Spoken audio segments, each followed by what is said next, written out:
is Tom. And I'm Will. And today we've got a really good video planned for you. Make sure you hit that subscribe button. And ring the bell to be notified for all our latest videos.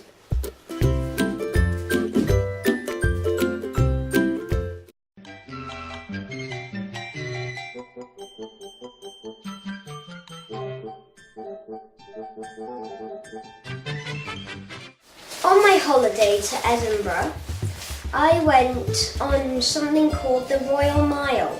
Now to get into the good stuff, I'm going to take on a historical tour from the castle to the Holyrood Palace. Let's travel. So now we've started our journey. We'll start it by Edinburgh Castle at the gate. This is where Edinburgh was born. Celts and possibly even Romans occupied this big rock.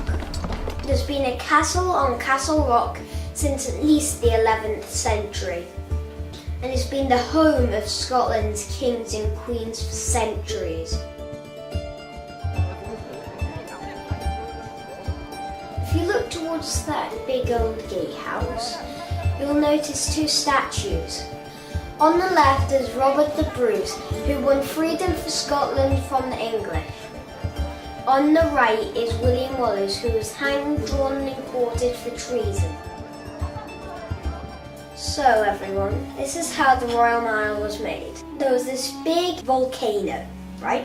In the middle there was all of this basalt rock, and then there was the different type of rock on top. In the Ice Age there was massive glaciers, which are like ice rivers, and one of them came to Castle Rock very slowly, but it hit it. But since basalt rock is so hard, it went right round it, creating a gap here.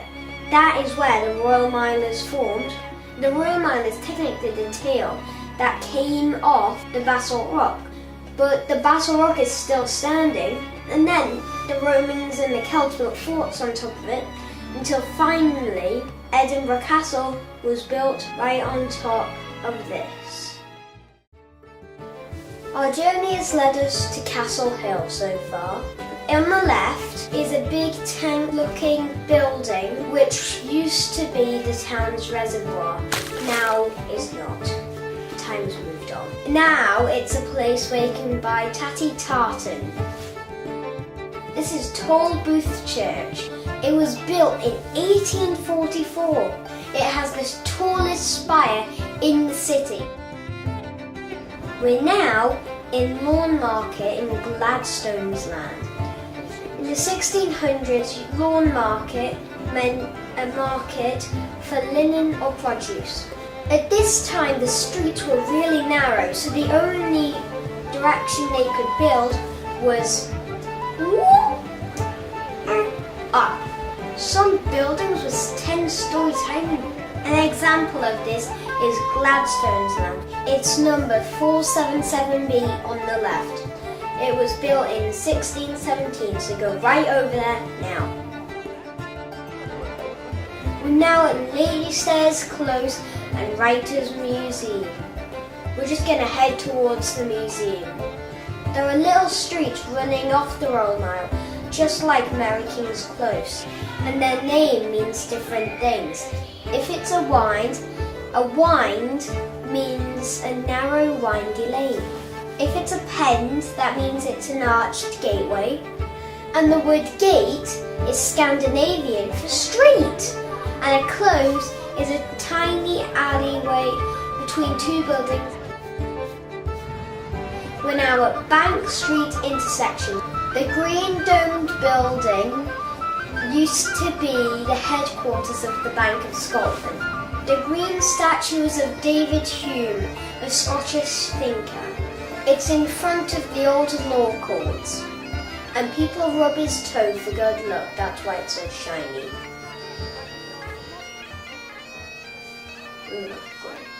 I rubbed it.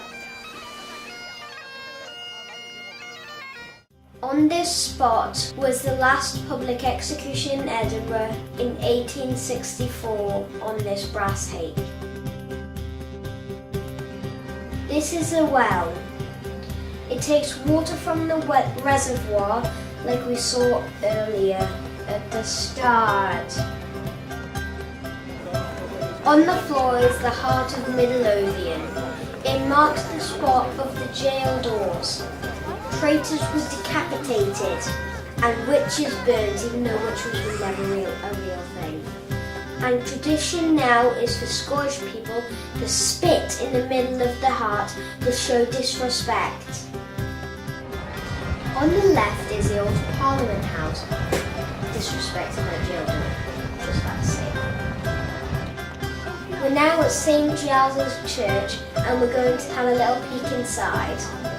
This is Scotland's most important church, that's why we have to be so quiet.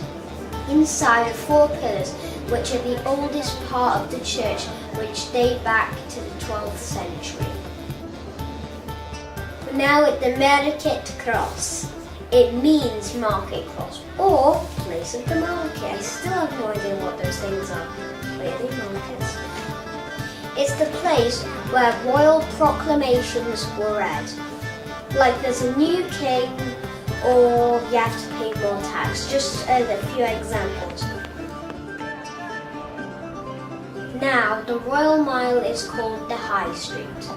Here's another wellhead from 1675. We're now at Coburn Street. It was built in 1860 and it cut through the medieval buildings to the station and the new town. We're now at the John Knox House. Knock, knock, knock. John Knox converted Scotland to Calvinism. Like, what is that? It's a type of Christianity. We're now at the world's end. For centuries, a wall stood here. Everyone get your helmets, it's about to fall.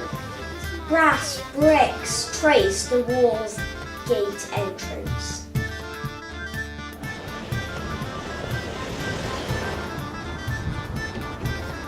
We're now at the Canongate Church and Cemetery. You'll notice there's a stag symbol of Balmoral Castle. This church is where the royal family worship, and it was built in 1688. Over the rows you'll see gable houses with shells embedded to their walls.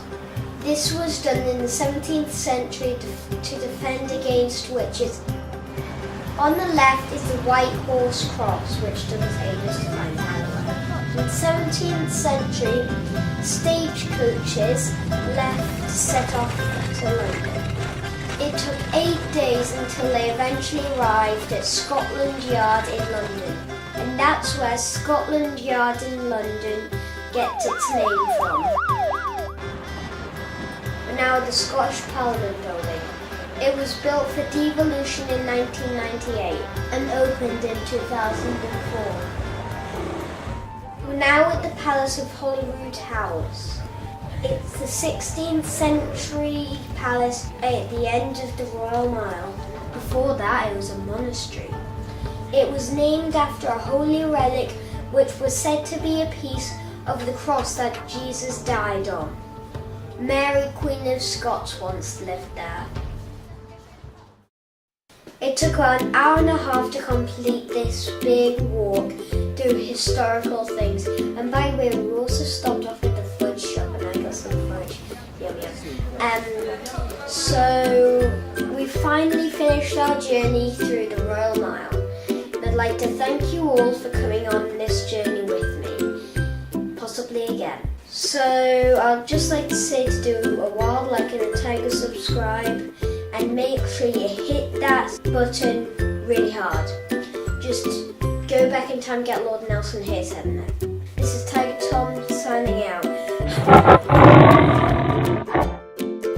Woo, baby! The green domed building used to be the Bank of Scotland. The green domed building used to be the head bank of Scotland. The green domed building used to be the bank headquarters of Scotland. The green building used to be